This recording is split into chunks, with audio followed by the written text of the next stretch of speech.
Gift Biz Unwrapped, episode 74. How on earth could you have a business around making a place card holder out of a wine cork? That's insane. Hi, this is John Lee Dumas of Entrepreneur on Fire, and you're listening to Gift Biz Unwrapped. And now it's time to light it up. Welcome to Gift Biz Unwrapped, your source for industry-specific insights and advice to develop and grow your business. And now, here's your host, Sue Monheit. Hi there, I'm Sue, and welcome to the Gift Biz Unwrapped podcast. Whether you own a brick and mortar shop, sell online, or are just getting started, you'll discover new insight to gain traction and to grow your business. And today I have joining us Cara Lamerato. Cara started her business called Cara's Vineyard Wedding in 2011 as a hobby. She was selling handmade wedding decor fashioned from wine corks. In the early days, profits from sales were used as extra fun money to finance pedicures, champagne brunches, and eventually trips to Europe with her husband John. It was after the birth of their daughter in 2012 that Cara got serious about her entrepreneurial dreams. She quit a lucrative 9-to-5 corporate career to focus on Cara's Vineyard Wedding exclusively. Today, the business encompasses a year-round product cycle, a twice-weekly podcast, and big dreams of opening a wedding venue space in the coming years. Cara lives with her husband John and their son and daughter in San Diego, California. The family enjoys daily adventures to SeaWorld, the beach, the zoo, and beyond. Boy, does that sound like a pretty awesome life. Welcome to the show, Cara. Thank you so much for having me, Sue. It's awesome to be here. Well, our listeners know I like to start off by getting to know you, in addition to that intro, in a little bit of a different way, and that is by having you describe your ideal motivational candle. If you were to give us a vision of that candle, what color would it be, and what would be the quote on the candle? I went one step further. My candle is yellow, and I'm going to tell you exactly what it smells like. It smells like pineapple, which to me is just such a summery, beachy vacation scent. And on my candle is a song lyric from Dave Matthews Band. And the quote is, "This little game where nothing is sure, why would you play by the rules?" Oh, and what does that mean to you? So this is a song that I listen to on my runs. And when I was gearing up to leave my corporate job back in 2013, this song was on my run playlist. And it was my way of psyching myself up to walk away from that corporate career. So why would you play by the rules when you don't know what's coming next? You don't know if you're going to have tomorrow. You don't know what's around the corner. So you know what? Take a leap and take a chance. And you've really got to grab life and just go with it. That's really interesting to talk about now, because 20 years ago or so, and I'm a little older than you are, Cara, so I'm a little bit different perspective, but it used to be that was the safety place. You know, if you had a job, you were with a large, solid, stable corporation, everything was fine. And it is not anywhere near that case anymore. So although, as you're talking about, is it safe to play by the rules, not safe to play by the rules, nowhere is it safe really to play by the rules, but when you do your own thing, you are in control of your destiny. You're not waiting to see what's going to happen on Friday, whether whole department stays intact, etc.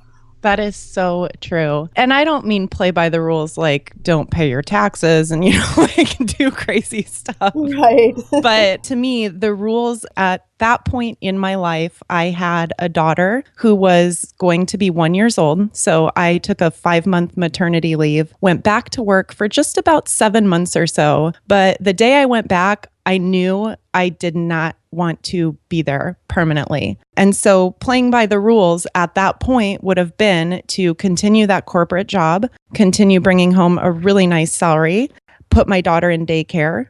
And that was the script that was being put before me. And I didn't want it. It was not appealing to me at all. So, I took the leap and here we are today. Yeah, but a very challenging time in your life to do that too, with all of the pressures and the uncertainties of a newborn, because being a new mom has its challenges unto itself, right? It absolutely does. For those of our listeners who are maybe in a situation like yours, can you share with us a little bit of how you did that? How did you approach John and say, I'm thinking of doing this, or did you just tell him, or walk us through a little bit of that? Sure. Well, there's a little bit of background on my maternity leave and my approach back to work. I was kind of thinking, based on conversations I had before the birth of my daughter, that my schedule was going to be able to be a little bit more flexible, that there was going to be some flexibility in my return. And so that's mentally how I had prepared myself to go back to work. And when I did go back to work, that was not the case. And it was presented to me pretty bluntly that there would be no schedule flexibility. It would be same old Monday through Friday, 8:30 to 5, no working from home, no calling in, no part-time options. So, I mean, you mentioned before that was a frightening time in my life to take a leap like this. But actually, what was more frightening to me was the thought of missing out on those moments with my daughter because I was sitting at a desk at a job somewhere. Yeah, and you can't get those back 5 years later. Absolutely not. And actually, I think that her being 5 months old when I went back to work and having 5 months of that, it was so special. And it really gave me a wonderful opportunity to see that and savor it and know what I would be losing if I wasn't able to spend that time with her. So to me, it was just really important to have those moments with her. And I was obviously very emotional during a lot of these conversations. And when I approached John, we were totally on the same page about it. And I had started my business a couple of years prior as a hobby, like you mentioned in the intro. So this was something that I had kind of up and running. It just took about 6 months of prep and mental prep and product prep and, a lot of background work to go ahead and say, we're confident enough that this can supplement our income so that I can leave that job. So that was definitely, I don't want to make it sound like I just, up and, oh, cool, let's quit my job. It's easy, whatever. My husband is a school teacher and we live in a place where the cost of living is extremely high. So by no means was this just, oh, I'll walk away from my job and my husband will pick up all the slack. Like there was a lot of responsibility that I shouldered financially by taking that leap. And so just by way of clarification, so you went back and realized that this was not what you were going to want to do. And those 6 months were 6 months of planning. So you stayed there for a short time and then let go. Exactly. Okay. I did go back to work because at that point, at the end of my maternity leave, I was expecting to go back with this flexible schedule and maybe some part-time worked in there. And that was total blindside to me. So I was not prepared at that time to walk away. There was a lot of work that I needed to do on the back end to get this business up and running to a point where we could be confident that it was going to pay us the money we needed and go from there. Right. I am really glad you brought this up because so many times you'll hear this story about people just quitting their jobs and supposedly within 30 days they have a business up and running that's making money. It doesn't work that way. And you actually did something very similar to what I did. I left my corporate life. Again, we're in a little bit of different life stages here, but when I was looking at starting my business, I did a lot of research and a lot of planning, and I didn't just open my doors the next day. Right. So this is really important. Gift Biz listeners, as you're reflecting on what you want to do, maybe you're setting some goals for the next 6 months or so, maybe you're really looking and are interested in leaving your 9-to-5. Listen to what Cara did. She decided that she had her goal, but she was going to stay in place and then be planning on the side before that release, because starting a business, you've got to be careful. The money's not going to come in right away, especially if you're dependent on that to retain your lifestyle. Hindsight, I didn't know it at the time, but when I left my job, I was pregnant with my son. So he was born the next year after I had left. So a lot happened. Yeah, I'd say. Those couple of years. I'd say. All right, so let's talk about the business. What types of things did you do in that 6 months as you were starting to plan for the release from your 9-to-5? So that was, seems like a really long time ago. It wasn't, but so much has happened since then. It does seem that way. So the first thing I really needed to get a hold of is my branding. That was something that was a little bit lacking when I started it as a hobby. There was no pressure to make any money. So making a sale was just this excitement, a little rush of, fun. But I didn't have any overall product branding across different products. Did they look the same? Was there a cohesive theme? Was my packaging branded? Things like that I spent a lot of time on. And I also spent a lot of time focusing on the marketing aspect. And this is very hands-on. This is just me. So actually today, 3 years later, I still am the only person running my company. I do not have any virtual assistants. I do not have any marketing help, any computer help, any tech help. It's just me. So I really spent that 6 months at my day job or my corporate job, getting very hands-on and learning how to do marketing. How do I code a WordPress site? How do I do all these things? And to be honest, I cheated a little bit, and I was fortunate because I did have a desk job. I did have a lot of time in front of a computer where I could flip over a screen and read a blog post and spend 20 minutes on that and then flip back to my job. So I had a little help there. But I'd say that the branding and then the marketing were the two things that I was really focused on beefing up before I went ahead and took that leap. And did you have any background in those fields at all, or were you learning just from the ground up? No, I was literally learning by doing Google searches. Okay. All right. But I love that you say that because Google is accessible to everybody. So when you're not knowing something, that isn't a reason not to do it. You go figure it out, whether it's online, whether it's through people that you know, however you need to do it. So right. Let's back up just a second and clarify what it is you were actually making. You started with the handmade wedding decor from the wine corks, and I'm a wine lover, so I'm all over that. But help us envision what that initial product was that you were branding. Sure. So using wine corks was important to the product because they are very lightweight. They're very easy to ship. And so I had made these place card holders out of wine corks for John and I's wedding. And it's just to give you a visual, it's 3 wine corks bound together with a little slit cut across the top so that your guest name card just sits there. And that's what you see when you walk into a wedding, and it tells you what table you're to sit at, or, which chair is actually yours to sit in for the dinner reception portion. So it started very, very, very niche, like a wine cork place card holder. That's all I sold.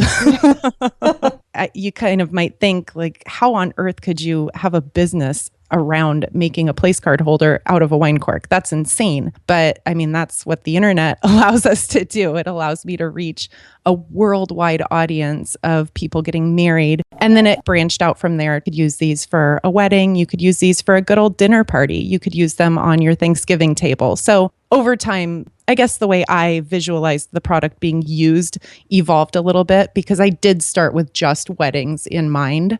So that was the initial product.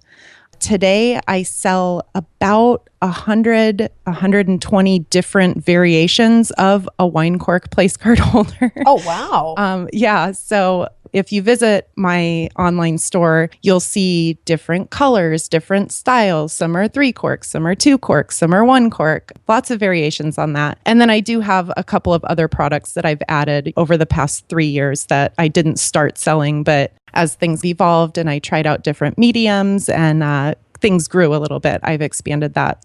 This is a perfect example of something, just one thing like you're saying, and then building an entire business around it. You must have seen some initial really strong success with that then.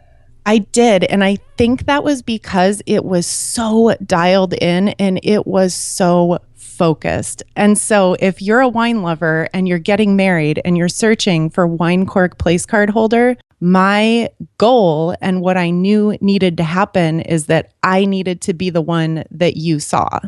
again, that sounds like, how could you ever reach enough people? But you'd be amazed by just cornering that little niche thing, like a wine lover who's getting married, and just running that show. Every time someone searches for that, I'm coming up. And so that was how it started.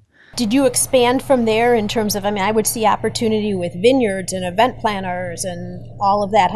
How did you build it out? It's really interesting because even today, that is something that I had always thought of doing. And I did it on a very small scale. So just literally searching on, again, Google or Facebook and compiling a manual list of vineyards I could reach out to, event planners I could reach out to. And what I found happened over time, first of all, I stay home with our 2 children, so I don't enlist daycare. My daughter does go to part-time preschool now that she's 4 years old, but I'm with my son all day long. So I have a very limited amount of time to work with. And over the years, orders roll in at a pace that I'm literally filling orders. I'm communicating. I'm just keeping my business running. And so I have not, up until today, I haven't had a ton of extra time to be outbound doing marketing and sales to actual vineyards, actual event planners. The internet has done that for me, and I don't have any leftover time right now to be out pounding the pavement and doing that portion of the business. Although as time goes on and my children are in school full time, that's the kind of thing that I'm really looking forward to being able to do more of as I have some more time free up in my life. Right. And that can be in the future. Right. Success of a business doesn't necessarily equate to a ton of money. You need to make an income if it's a business, clearly. Exactly. And given your situation, you wanted the income. But right. Success to you sounds like right now running the business, keeping it stable, let's say maybe small growth, enough for you to keep up with. But that's perfect for you right now because your priority is to be with the family. That's exactly it. And if my business can maintain our lifestyle, we're very comfortable. We do a lot of fun things. We have everything we need, and we have a lot of the things that we want. And if I can be here with my children full time and I can work on my own terms and I can be my own boss, I could not paint a picture of better success for me and for our family. So that's what is really, truly important to me. Absolutely. Gift Biz listeners, rewind 30 seconds and listen to that again because it's so telling. Everyone's talking about money. I'm making this money. I'm making this money. And people can make a ton of money and not be happy. Again, I just want to reinforce that success can be a whole lot of different definitions here. Absolutely. So talk a little bit about keeping up with those orders. Are you always able to do it? Are there any struggles? Is there any advice for some of our handmade creators? I've found it works really well for me if I can visualize my day and visualize any little pockets of time where I can be doing anything. And so it doesn't need to be necessarily I have an enormous order that's going to take 4 hours from start to finish. And unless I have 4 hours of time, there's no point in working on it. So I train myself to look at the entire process in like little bits and pieces of things that need to be done. So for example, if I have 5 minutes, I can sit and count out the corks and put them in a box and put the shipping label in there and just start. Just do one little piece of it. I mentioned earlier, my husband is a school teacher. He teaches high school. So we are lucky that his hours are pretty early. He gets home about 3:30 in the afternoon. And then at that point, he takes the kids until bedtime. So that's really my work time. But I've become a lot better at managing my time, at identifying when I'm going to have, again, a little pocket of time and really taking advantage of that, having my materials set up so that they're accessible to me so that I can just reach over and be doing something anytime I have a spare moment. So not to feel, again, helpless if you don't have 8 hours in a day to be working, which I think sometimes we visualize like I need an 8-hour workday or else nothing's going to get done. Try to train yourself to use any little pocket of time you can and just really take advantage of that. Because I would imagine those little pockets really add up to quite a bit of time. They definitely do. I also wake up really early in the mornings. I try to keep my computer time, like my emails, my blog posts, prepping, order receipts, answering questions, things like that. I try to wake up before the family gets up so that that's over and done with. I'm not messing around with my computer during the day. That's turned off for the rest of the day, more or less. So it sounds like you really have a structure. You figure that out in the morning, you get that all done. Then you've got your time with the kids throughout the day. And then when your husband comes home, then you can go and work on any orders, any product, etc. But then throughout the day, if you see little bits of time, you've already thought of what you could do. You're not going to say, I have 10 minutes. Now what am I going to do? You already know what you can do. Exactly. And that has been key. And that took me a really long time to figure out, trust me. And so is the routine similar day after day?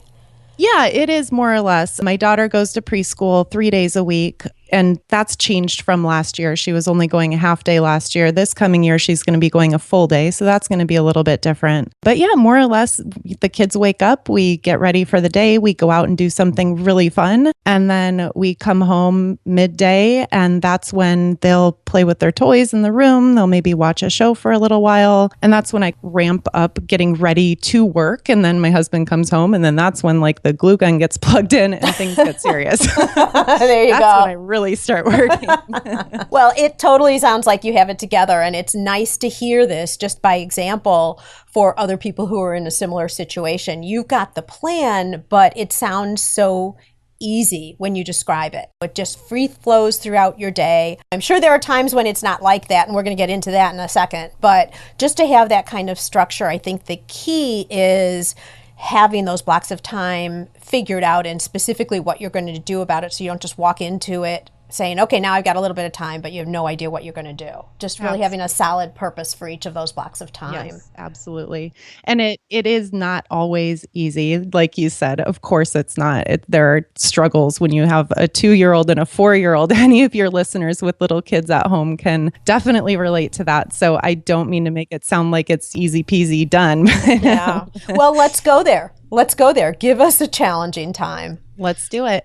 So the first winter after I left my job, so I guess this would be winter of 2013, I do wedding, it's focused on weddings. And so wedding season sales-wise runs from about January until August. And then after August, things really slow down. September, October, November, and December are pretty lean months in the wedding sales business, period. So that first winter, I had really, really prepared for that. I was really ready for that. I was actually over prepared because my husband and I are kind of worriers and like we tend to overdo it a little bit when we're socking away things, money and things. So for that first year, it was like, I'm going to assume that I'm going to make no money for 4 months. And we were ready for that. So the second year, winter comes along and I had not prepared so well. And the sales tapered off. And in November-ish, I was selling solely on Etsy at the time. Etsy was my only sales platform. And they did some changes with their algorithm and the search terms and some back-end changes that really impacted the way my product was being shown to potential buyers. So not only was it a slow month just because it was a slow month, it was like crickets, nothing. And that was terrifying. I had conversations with John that I'm really scared that my worst fear is coming true right now. And I'm afraid that if things don't turn around right away in January, I'm going to have to start looking for work because I was convinced in my head that that was it. Like your luck's run out. It's over. Pack it up. There'll never be another sale again. Exactly. Right? Exactly. And it's funny because one of your guests, I think her name was Angela from episode 68. Yeah. I just listened to it. And she was talking about this mental cycle that we go through where it's like, okay, my luck's run dry. I'm never going to sell anything ever again. Right. It's over. Right. overcoming that mentality is really hard. So anyway, spoiler alert, things did pick up in January. Things were fine. However, I bottled up that fear and I knew that I had to implement something so that those fall and winter months were not so dry of sales. So I was proactive starting in January. At the beginning of the year, I started conceptualizing a holiday ornament that I would design, make, and sell that coming up winter. So this is now 2015. Last year was the first year I sold holiday ornaments. And that in effect rounded out my sales cycle so that every single month of the year, I was bringing in consistent, reliable income. So that helped a lot. And the challenge being, again, those wedding sales months were so slim. Okay, then make a holiday product and round it out. And that's what I did. And it worked really, really well. That's fabulous. And so the holiday ornament, is that carry along the branding the same way? Is it wine corks and somehow related to weddings, like first holiday together or anything? Or Yes, exactly. So what I did is I took the concept of marketing to brides and people getting married and made your first married Christmas or your first Christmas as a married couple. And this ornament celebrates that. It is wedding themed. It does not have anything to do with wine corks. So I went away from those for this product. It's a pomander ball. So like you'll see flower girls often carrying a ball of flowers on a string. Sure. So this is that in miniature. And then I hand stamp a customized brass tag that then gets attached to it with your initials and your wedding date and a heart, and that kind of personalizes it. And the fact that you stayed on brand but varied it a little bit, just a little bit, makes you still so unique. I don't think I've ever seen anything like that actually for weddings. So you're staying totally with your theme, totally with your brand, and then figuring out how to fill in very low promotional and sales time, which is spectacular. And Gift Biz listeners, also, depending on what your industry is that you're in, there are going to be peak times and slow times. And Cara, you're a little bit different because usually it's the holidays when it's such a big time for most people, right? Right. So you're actually opposite that. But for all of us, recognizing that there are going to be ebbs and flows in the business, so you're not totally freaked out when that happens, but then on the other side, use that time for other types of things like analyzing your business, strategizing for the future, developing a new product to fill in those lower times, all of that. So the slower times don't necessarily need to be bad times as long as you plan for it financially and then use your time well to continue to grow your business. Right. I totally agree. That's really, really good advice. Let's talk a little bit more about bringing in customers. So you had an Etsy site. Did you see, by the way, just kind of a side note, as Etsy becomes more and more popular, did you start seeing decline other than just the algorithms and the search on the site? But were you starting to see more competition over there? Absolutely. There is a lot of competition on Etsy. And I mean, that marketplace has become just flooded with people who are selling their handmade goods. And that's an amazing thing. But it is important to recognize that and to really, really put a lot of effort into differentiating yourself, making sure that your product photos are spot on, and just really making sure that you're standing out from that crowd that has collectively come along in the past few years. The algorithm thing was like a very temporary, like a very little blip on the radar. So it happened to be at a really stressful time for me and my business. So at that time, to me, it was like, again, I was thinking just my world is over. Like this algorithm change has screwed up everything for me and I'm never going to sell anything again. I don't have any gripes with any algorithms or anything like that. I can't really let myself focus on that because it's out of my control. So I kind of tend to focus more on the things that I can control. And that is my product and how I present it and how I put it out to the world and how I market it across different social medias, etc. How are you marketing? You're obviously on Etsy. And then what else are you doing to bring in the sales?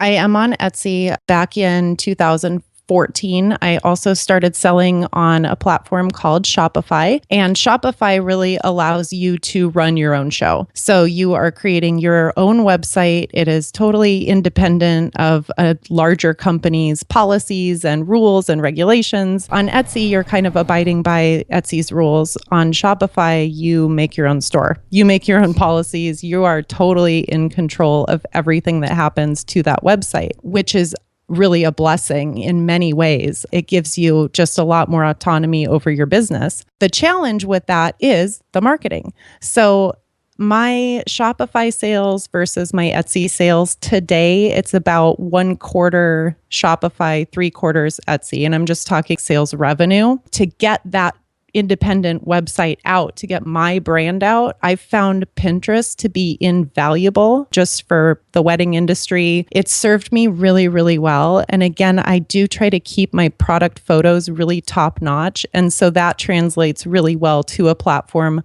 like Pinterest. Essentially, once a pin gets repinned and gets picked up by hundreds, thousands of people, it's out there living in the internet forever. So people stumble across pins that I have put up 4 or 5 years ago, and they're still generating traffic for me. So that's been a really powerful tool for my standalone website and my standalone brand in helping me get that out. And Pinterest does allow advertising for businesses, as many social platforms do. However, the most successful pins I have on Pinterest have just been completely organic, not paid. It's a totally free platform. So I would really recommend anyone out there looking for some free advertising. That's a really, really smart place to focus in on. What I know about Pinterest, and I'm not sure if the number is the same today, but most people repin other people's pins versus putting something up themselves. So for you and then any other Gift Biz listeners, if you are actually adding material versus just repinning other people, you have such an advantage. Yes, absolutely. At one point, I heard it was like 93% of everything is repins versus original content. I don't know if you know differently at this point, but no, that sounds about right, because the consumers, the people who we are marketing to, they're not uploading the pins. They are repinning what we are giving them. So yeah, it does put you in a very powerful position as the content creator, putting something out there and then having the masses just kind of have access to run with it. It's a really powerful marketing tool. We haven't talked a lot about Pinterest on this podcast, so I'm really, really glad you brought that up.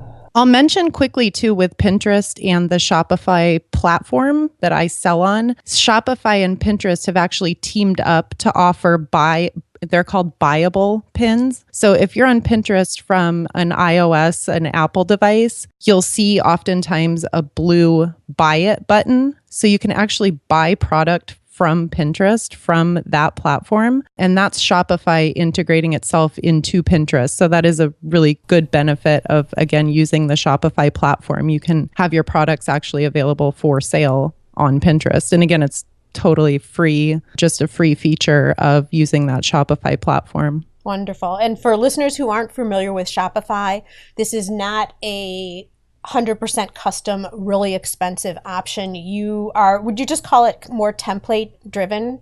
Yes, exactly. It's a template. I mean, you can get as fancy as you'd like. You could certainly have a professional developer build you a really custom site. But what I did is I went in, again, with my limited self-taught knowledge of web coding and things like that. They do make it very easy for someone who's just getting started up to drag and drop and use almost complete templates. Yeah, and you can connect a shopping cart up. One of my sites is also on Shopify, and I actually saw there's great search on Shopify as well. So yes. I think the combination of the two sounds spectacular, and clearly it's working for you. Yeah, I would recommend it. All right, we're going to roll now into our reflection section. This is a look at you and other things that we might not have talked about yet that help keep everything moving forward for you. Is there one trait that you have that you've always had, like even from when you were little, that you see that you call upon to make your business successful? My trait, I'm going to have to say it's confidence. And if the confidence is not there, then I fake it.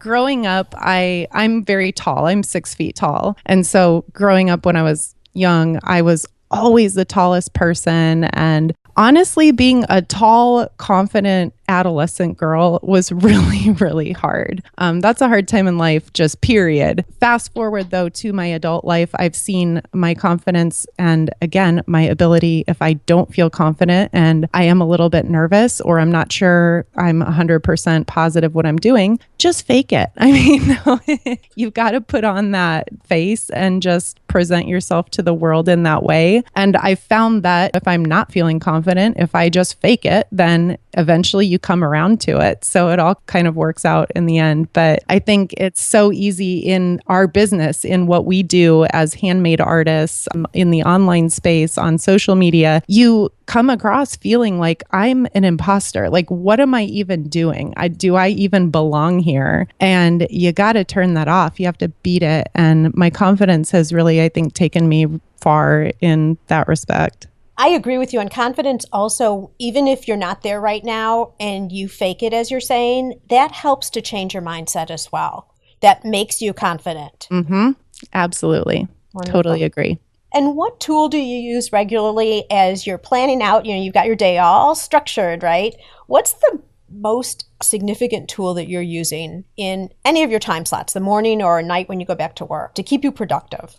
So this is like an anti-tool because I'm not really into like techie tools. I don't have a lot of fancy programs and things like that. A mental tool that I use is really just turn it off. Try to make the absolute most of the time I have to work on my business. And at the end of that, just really force myself to turn it off. There's nothing that sending one more tweet out or creating one more pin or taking one more look at my shop stats, like that's not going to push me forward anywhere. And in the past, I've found that it makes me overwhelmed and it's frustrating at times. So I really try to be very deliberate about pushing the off button and it's over. The computer is closed and I'll finish it up tomorrow, just resisting that urge to continually be plugged into it. Giving yourself a break. Exactly. And were you not doing that before? And was that causing you more stress? How did you get to the idea of turning it off? Yeah, I would carry around, obviously I had my cell phone with me during the day and these various sales platforms send notifications to the phone. And I would find myself out with my kids and I'm feeling like there's an urgent question that I have to answer right now. And that was really frustrating. And I never wanted to be on my phone and distracted when I was out having fun with them. But on the other hand, I felt this urgency behind getting back to this person. And so that created a lot of frustration in my life and kind of recognizing that it's not the end of the world. Like the world is not going to stop turning if this person doesn't hear from me until 3 hours when we get home. And so that kind of thing, just this is not work time, this is playtime. And I want to be available to my customers and I want to be as responsive as possible, but I am not available 24/7 to this business. I don't want to be. And so that was kind of a conscious decision that I made as I matured and as my business grew. And it's been very valuable to me. It sounds like you're a very be in the moment girl. Like when you're in the business, you're in the business. Yep. And then when you're with your children, you're with them. Absolutely. And I'll tell you, I've seen that too. I've been one. My kids were older when I started my businesses. When I was in corporate, that's a whole nother story. But I just felt like I could be 24/7 because no one was telling me I couldn't. The kids are off doing their stuff, but it's draining. You never get a break. And so longevity of being able to continue going, and I know you have big plans for your future, you need to reserve the energy plus the mindset. Sometimes when you get the best ideas when you're not even thinking about your business. Yes, absolutely. I totally agree. That happens to me a lot. I love that you describe it as a mental tool and turning it off. That's fabulous. I'm so glad you brought it up. And then when you decide that you're going to read or listen to something, is there a book or a podcast that you reference all the time that you think our listeners should take a look at? Yeah. So a book that I read recently, and it came recommended to me by one of your past guests, Kate Erickson. She was back at the beginning, I think your episode number 5. Essentialism by Greg McKeown is a great book for a business owner to read. And again, if you are staying at home with little children or you're juggling your craft business with another full-time job, this book just really breaks it down to like, you have to focus on what is absolutely essential and everything else needs to get, like I mentioned before, you need to turn that off and you need to tune it out because it's not going to serve you. If you can identify what is absolutely essential, what must happen to make my business grow, focus on that. And that book was awesome for that. I agree with you. I've had that book on audio and I've actually listened to it a couple of times just because I have to keep bringing myself back there. It is so good. Yeah. And Gift Biz listeners, just as you're listening to the podcast today, you can listen to audiobooks just like I was talking about. I've teamed up with Audible for you to get a free audiobook if you haven't already. All you need to do is go to giftbizbook.com and make a selection. Okay, Cara, I want to present you with a virtual gift. It's a magical box containing unlimited possibilities for your future. So this is your dream or your goal of almost unreachable heights that you would wish to obtain. Please accept this gift and open it in our presence. What is inside your box? Thank you so much for this gift. You have just gifted me with an 8th day of the week. All right, time. The time, unlimited time to dream and reflect and just kind of download. I mean, we get so busy and things get so crazy every single day. It's such a luxury to give yourself the time to sit down and again, just reflect. Download what happened that day. What were your successes? What were your failures? What can you work on? What can you do better? And that time is so critical to being better business owners, to being better parents, just to being a better person. So again, the gift of time. And I've found, I talked about it a little bit today, but I found that you can carve out those moments of time and really give yourself that because you totally deserve it. Absolutely. I agree with you. But I will say also, as a mother of grown children, there is nothing like the times that you're in right now. And I love the fact that you're building your business around that, around family, and really making sure you're very clear for yourself on what's important. It makes me very happy that you're doing that. Oh, that means a lot to me. Thank you for saying that. It's very important to me. Because it's so easy to get off course, when you've got the business. And it's so easy just to say, okay, they can wait for just another 10 minutes. I got to talk to this customer. Really great message to pull forward for everybody listening, myself included. Make sure your priorities are where years from now you will have wished that they were. And you're doing exactly that. So I'm really, really impressed. Oh, thank you, Sue. I hope your listeners found some value in this conversation we had today. Oh, there's a lot of value here for sure. Now, if there was one place, I find sometimes people are listening and they get on with their life really quickly. If they're out and about, not near a computer, but they wanted to find one place to see what else is going on with you in terms of taking a look at the product or anything like that, where would you direct them? I would send you to my website, and it's carasvineyardwedding.com. And there you can get in touch with me. You can find out more about my product and also about my podcast called the Wedding Planning Podcast. Let's talk about that really quickly. I'm glad we didn't forget to bring that up.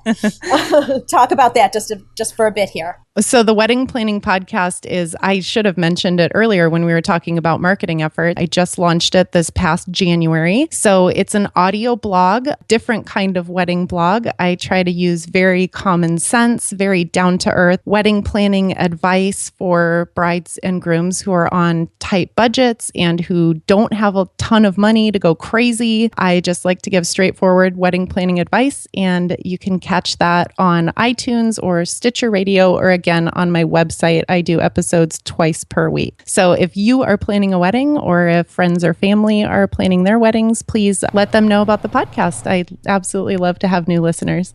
Perfect. Thank you. I'm so glad we got that in. And all of that, of course, is also going to be on the show notes. We'll also put your Pinterest page out there and all the different links so that you'll be able to find Cara any way you want. No excuses. Awesome. Thank you so much, Sue. Thank you. I really, really appreciate all the information, your time today, because we know how important your time is. You've taken a big chunk of it for us today. Really appreciate it. You've brought up some information that we haven't talked about before, specifically Shopify and Pinterest and all of the value in terms of making a really, really solid business, but a business that works with your lifestyle right at this time. And I think that that is so, so important. I wish you continued success, and may your candle always burn bright. Thank you, Sue. Thanks again for having me. Where are you in your business building journey? Whether you're just starting out or already running a business and you want to know your setup for success, find out by taking the Gift Biz Quiz. Access the quiz from your computer at bit.ly/giftbizquiz or from your phone by texting Gift Biz Quiz to 44222. Thanks for listening, and be sure to join us for the next episode. Today's show is sponsored by the Ribbon Print Company. Looking for a new income source for your gift business?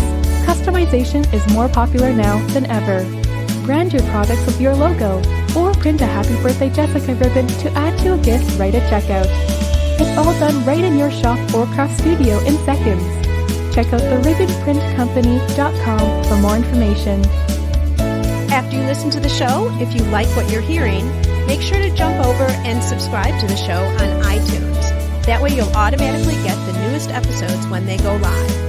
And thank you to those who have already left a rating and review. By subscribing, rating, and reviewing, you help to increase the visibility of Gift Biz Unwrapped. It's a great way to pay it forward to help others with their entrepreneurial journey as well.